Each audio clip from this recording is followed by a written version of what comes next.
The first week of June 2025 will be remembered as a time when Los Angeles held its breath.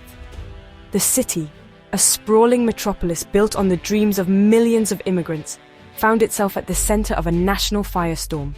The crisis began not with a bang, but with the quiet, chilling efficiency of federal immigration raids. On Friday, June 6th, agents from U.S. Immigration and Customs Enforcement descended upon workplaces across the county. They targeted factories, construction sites, and restaurants, places where the lifeblood of the city's economy flows. In just a matter of hours, over 120 undocumented workers were taken into custody, their lives, irrevocably altered. This was really the spark that lit the fuse of widespread public anger and fear.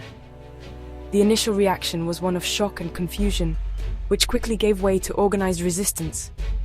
Community organizers, who had long prepared for such a day, sprang into action. They established hotlines for families seeking information about their loved ones and dispatched lawyers to detention centers. The raids were seen not as a simple act of law enforcement, but as a direct assault on the fabric of Los Angeles itself. This city, officially a sanctuary for immigrants, had long prided itself on protecting its residents regardless of their legal status. The federal action felt like a violation of that sacred promise, a betrayal that could not go unanswered by the people who call this diverse city home. That evening, the first protests materialized. Small groups gathered outside federal buildings and in public squares, their numbers growing as the sun set. The demonstrations were initially peaceful, filled with the sounds of chanting and speeches from community leaders. Families came with their children, holding candles and signs scrawled with messages of solidarity. They were not just protesting the arrests, they were protesting the fear that had begun to creep into their neighborhoods.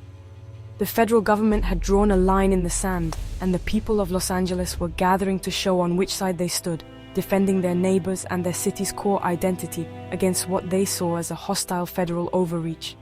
This initial wave of protest set the stage for the turbulent days that would follow. The events of June 6th were more than just a news story. They were a deeply personal crisis for hundreds of thousands of Angelenos. The raids and the immediate community response created a volatile atmosphere, charged with emotion and uncertainty. The city was on edge, a palpable tension hanging in the summer air. No one knew what would come next, but it was clear that the conflict between federal immigration policy and local values was about to erupt into a full-blown confrontation, forever changing the landscape of Los Angeles and its relationship with the nation.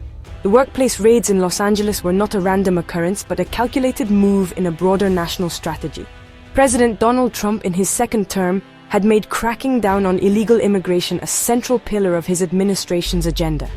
The operation on June 6th represented a significant escalation of this policy.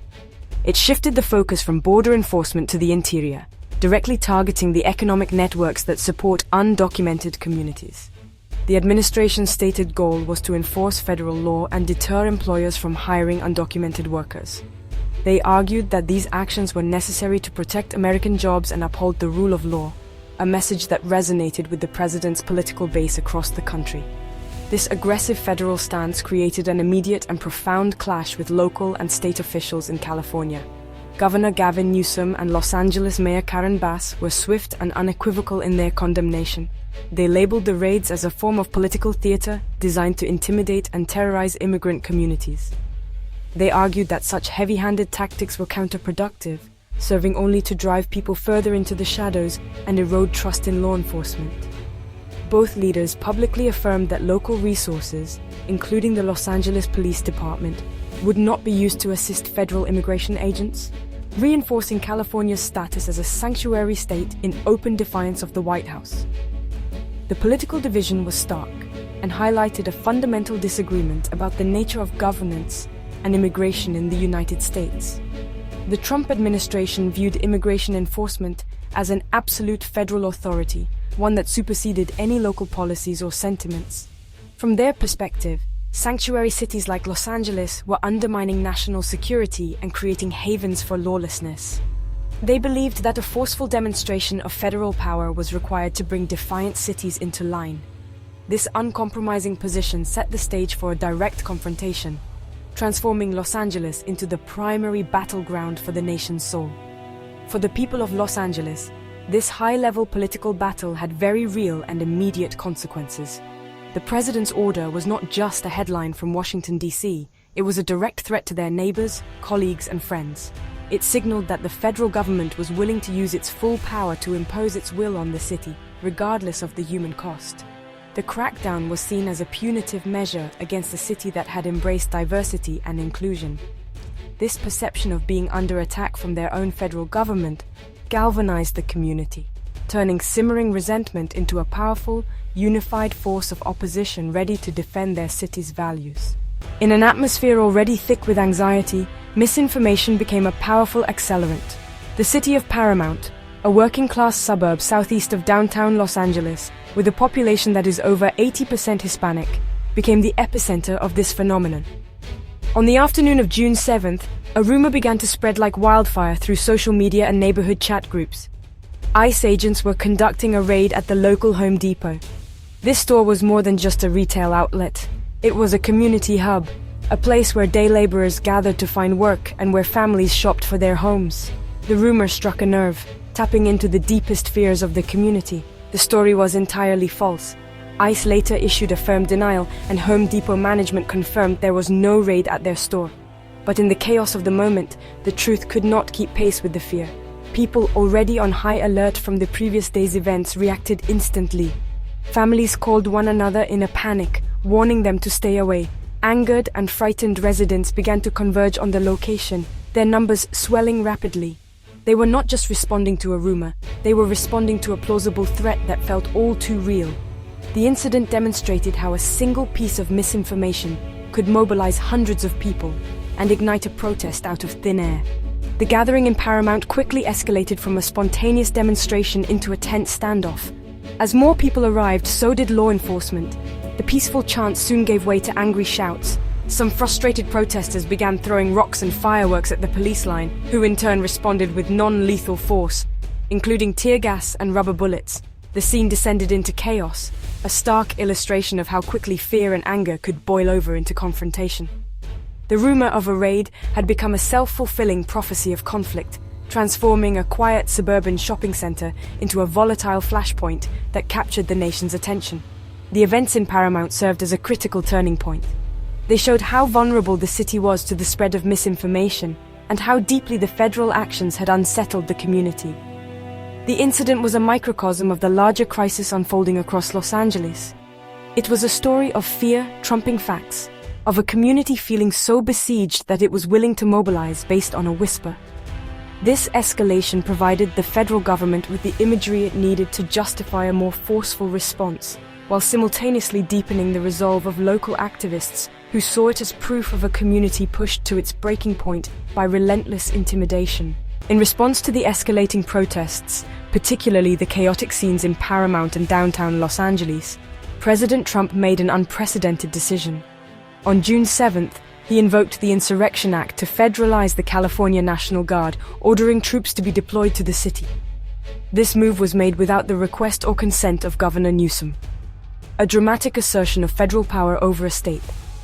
By the following days, approximately 4,000 National Guard soldiers were stationed throughout Los Angeles, tasked with securing federal buildings and assisting federal law enforcement. The deployment was further bolstered by 700 Marines placed on standby at nearby Camp Pendleton, a clear signal of overwhelming military readiness. The arrival of uniformed soldiers on the streets of Los Angeles was a jarring sight for residents.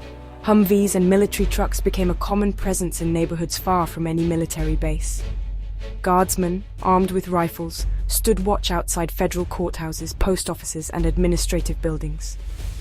For many, especially in immigrant communities, the military presence felt like an occupation.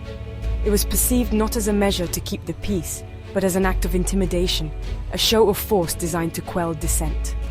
The sight of the American military deployed against its own citizens on American soil was deeply unsettling and evoked painful memories of past unrest, like the 1992 riots. The community's response to the National Guard's presence was deeply divided. Some residents, weary of the nightly protests and property damage, expressed a sense of relief, hoping the troops would restore order and calm. They saw the military as a neutral force capable of preventing further violence and destruction. However, a far more vocal segment of the population viewed the deployment as a dangerous escalation. protest organizers and civil rights groups immediately condemned the move, calling it psychological warfare. They argued that introducing soldiers into a politically charged situation would only heighten tensions and increase the risk of a deadly confrontation, turning protesters into enemies of the state. The deployment fundamentally altered the character of the city. The presence of the military created an atmosphere of a city under siege. It transformed spaces of public protest into militarized zones where the lines between civilian and combatant felt dangerously blurred. The soldiers themselves were caught in the middle in order to carry out a mission that many found politically and morally complex. The decision to send in the Guard did not end the protests. Instead, it changed their focus. The demonstrations became not only about immigration raids, but also about the very presence of the military on their streets, a powerful symbol of a government they felt was at war with its own people. The federal deployment of the National Guard triggered an immediate and honestly pretty ferocious political and legal battle between Sacramento and Washington. D.C. Governor Gavin Newsom, backed by a chorus of state and local leaders, denounced the president's action as an unconstitutional abuse of power. He argued that the situation in Los Angeles, while tense, was being managed by local law enforcement, and did not, in his view, warrant federal military intervention. Newsom characterized the deployment as a power grab and a dangerous precedent, asserting that a president could not unilaterally deploy troops on American soil against the express wishes of a state's governor. This was not just a disagreement. It was a fundamental clash over the principles of federalism. In a direct challenge to the president's authority, Governor Newsom filed a lawsuit in federal court. The suit sought an injunction to halt the federal deployment and return control of the California National Guard to the state. The legal argument centered on the interpretation of the Insurrection Act, with the state contending that the conditions for its use had not been met. On June 12th, a federal judge initially sided with California, issuing a ruling that declared Trump's action unlawful. The victory, however, was short-lived. The Trump administration immediately appealed, and the Ninth U.S. Circuit Court of Appeals quickly issued a stay, pausing the lower court's order and allowing federal control of the Guard to continue pending a full hearing. While the legal fight played out in the courts, the LAPD found itself in a difficult position. Mayor Karen Bass and police leadership publicly reiterated that the department would not cooperate with federal immigration enforcement, honoring the city's sanctuary policies. They maintained a citywide tactical alert and enforced a limited curfew in downtown, but they were careful to distance themselves from the actions of the federal agents and military. This created a complicated and honestly, often confusing dynamic on the ground, with local police managing protesters while federal forces operated under a separate command structure. The lack of coordination added another layer of tension to an already volatile situation. This public schism between local, state, and federal governments had a profound impact on public perception. It created a narrative of a state under siege by its own federal government. The conflict was further inflamed on June 12th when U.S. Senator Alex Padilla, a Democrat from California, was forcibly removed and handcuffed by federal officers while attempting to hold a press conference. The incident, captured on live television, sent shockwaves across the country and was condemned by state officials as a blatant act of political intimidation. The showdown was no longer just about policy. It had become a raw and personal struggle for power and authority. To justify its unprecedented military deployment, the Trump administration framed the Los Angeles protests in the most severe terms possible. They labeled the demonstrations an organized insurrection, a term with specific legal and historical weight. By classifying the unrest this way, the administration sought to legitimize its use of the Insurrection Act, a law that grants the president authority to deploy the military domestically to suppress a rebellion. President Trump himself stated that anyone obstructing federal immigration enforcement would be treated as an insurrectionist, effectively criminalizing protest and dissent against his policies. This powerful language was a tool to shape public opinion and build a legal foundation for the crackdown. The administration painted a picture of a city on the brink of collapse, a narrative that often contrasted with on-the-ground reporting from local news outlets. Federal officials, including Homeland Security Secretary Kristi Noem, held press conferences emphasizing instances of violence and property damage. They claimed that Los Angeles was burning to the ground and that local leaders had lost control, necessitating federal intervention to restore law and order. They also alleged that the protests had been infiltrated by organized criminal elements, including gang members and individuals with felony records, a claim used to discredit the legitimacy of the demonstrators and portray them as a threat to national security. This federal narrative was met with strong opposition from civil rights organizations and many community leaders. They argued that the insurrection label was a gross and dangerous exaggeration. While acknowledging that some protests had seen clashes and vandalism, they emphasized that the vast majority of participants were peaceful citizens exercising their First Amendment rights. They accused the administration of selectively highlighting isolated incidents of violence to create a pretext for a military response. These groups saw the federal language not as a description of reality, but as a deliberate strategy to intimidate critics and justify an authoritarian crackdown on political opposition. The battle over language was central to the entire conflict. Words like insurrectionist, rioter, and protester carried immense weight, and the term one chose often reflected their political stance.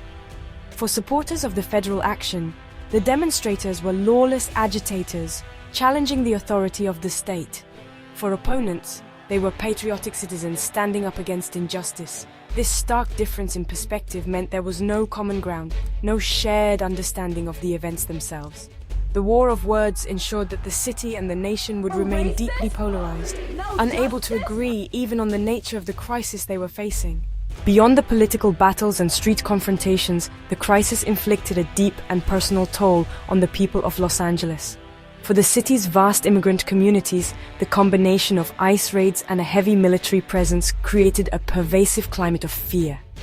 The city is home to over 1.3 million immigrants, and for many, the simple act of leaving home became fraught with risk. Parents kept their children home from school, worried about what might happen on their journey. Workers, particularly those who were undocumented, stayed away from their jobs, terrified of being swept up in another raid. Public spaces like parks and markets, normally vibrant hubs of community life, grew quiet as families chose to remain behind closed doors. The economic impact was swift and severe, extending far beyond those directly targeted by the raids. Downtown business districts, especially those near protest sites like Little Tokyo, suffered catastrophic losses in revenue. Storefronts were boarded up, not only to protect against potential damage, but also because customers were staying away. Restaurants sat empty, and small business owners watched their livelihoods evaporate amidst the turmoil. The city-imposed curfew in a 1 square mile section of downtown further crippled the local economy, turning a bustling urban core into a ghost town after 8 p.m. The conflict was not just disrupting lives, it was strangling the economic heart of the city. In response to the crisis, community and immigrant rights groups mobilized on an unprecedented scale. Organizations like the Coalition for Humane Immigrant Rights, or CHIRLA, worked around the clock, offering legal aid to families torn apart by the raids and organizing Know Your Rights workshops in neighborhoods across the city. They established safe zones and provided resources for those afraid to venture out. These groups became a critical lifeline, offering support and solidarity in the face of what they described as state-sponsored terror. Their efforts highlighted the resilience of the community, but also underscored the profound sense of vulnerability that had taken hold across Los Angeles. The psychological impact of these days will likely linger for years to come. The sight of armed soldiers on city streets and the constant threat of deportation created a collective trauma. Trust in government institutions, already fragile in many communities, was shattered. The feeling of being targeted and occupied by one's own government left deep scars. For hundreds of thousands of Angelenos, the city no longer felt like a sanctuary. It felt like a battleground, and their sense of safety and belonging was replaced by an enduring anxiety. The human cost of the conflict cannot be measured in arrests or property damage alone. It is found in the quiet fear that settled over the city's homes. The events of June 2025 exposed a deep chasm in how Americans view the roles of law enforcement, government, and civil rights. At the heart of the conflict were two fundamentally opposing philosophies. The federal government, led by the Trump administration, operated from a position that prioritized strict enforcement of federal law above all else. From this perspective, undocumented immigration was a violation that undermined national sovereignty, and any resistance to enforcement was a direct challenge to the rule of law. The deployment of military force was therefore seen as a necessary and justified response to restore order and assert federal authority in the face of defiance. On the other side stood local and state leaders who championed a vision of public safety rooted in community trust and restraint. They argued that heavy-handed, militarized tactics were not only unnecessary, but also deeply counterproductive. Mayor Bass and Governor Newsom contended that true security comes from cooperation between law enforcement and the communities they serve. The federal raids and military presence, they argued, destroyed that trust, making it less likely that people would report crimes or assist police in other matters. Their call was for de-escalation and a return to local control, believing that local police were better equipped to handle the protests without military intervention. This philosophical divide created a complex reality on the streets of Los Angeles. The city witnessed a dual-track approach to law enforcement that was often contradictory. The LAPD, under a mandate from City Hall, largely sought to manage crowds and protect property, while avoiding direct conflict with protesters over immigration issues. In contrast, federal officers and the National Guard operated with a different set of orders, focused on securing federal assets and confronting what they had defined as an insurrection. This resulted in confusing and sometimes contradictory scenes, where protesters might be peacefully chanting in one block and facing tear gas from federal forces in the next. This clash of mandates left the public caught in the middle, unsure of who to trust or what to expect. The federal position, which emphasized unwavering order, appealed to those who felt the protests had spiraled out of control. The local position, which prioritized community relations and de-escalation, resonated with those who saw the federal response as a tyrannical overreach. Ultimately, the events in Los Angeles forced a national conversation about the very meaning of law and order.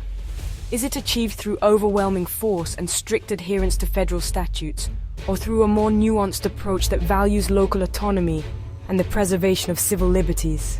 As the initial wave of protests and military presence subsides, Los Angeles is left to grapple with the aftermath. The city remains deeply divided, the scars of June 2025 etched into its political and social landscape.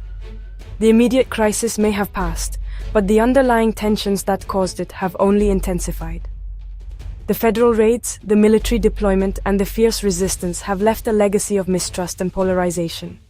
The relationship between the city's diverse communities and the federal government is in tatters, while the political chasm between state and federal authorities has widened into a gulf. The path forward is uncertain, and the question of how to heal these fresh wounds looms large over the city. The lasting effects are felt most acutely in the immigrant communities that were at the center of the storm. The fear instilled by the raids and the military occupation will not dissipate quickly. It will affect how people interact with public institutions, how they participate in the economy, and whether they feel safe in their own homes. For a generation of young Angelenos who witnessed soldiers on their streets and saw their family members live in terror, this experience will shape their view of government and justice for years to come. Rebuilding the trust that was shattered will be a monumental task, requiring more than just the withdrawal of troops. It will demand a fundamental re-evaluation of policy and purpose. The events have also galvanized a new wave of activism and political engagement. Community organizations have been strengthened by the crisis, and new leaders have emerged from the protests. The planned No Kings demonstrations, set to coincide with President Trump's birthday, suggest that the resistance born on the streets of Los Angeles is spreading nationwide. This period of turmoil has awakened a powerful sense of civic duty in many who previously felt disconnected from politics. They have seen firsthand how policy decisions made hundreds of miles away can transform their daily lives, and they are now more determined than ever to make their voices heard. Ultimately, the story of Los Angeles in June 2025 serves as a powerful reminder of the fragility of social cohesion in a deeply divided nation. It forces us all to confront difficult questions. What is the proper balance between federal authority and local autonomy? How do we enforce laws while upholding the human dignity of every person? And how can a city and a country move forward when its people cannot agree on a shared reality? The events in Los Angeles are not just a local story. They are a reflection of the challenges facing all of America. The path to reconciliation is unclear, But it must begin with an honest conversation about who we are and what kind of society we want to build.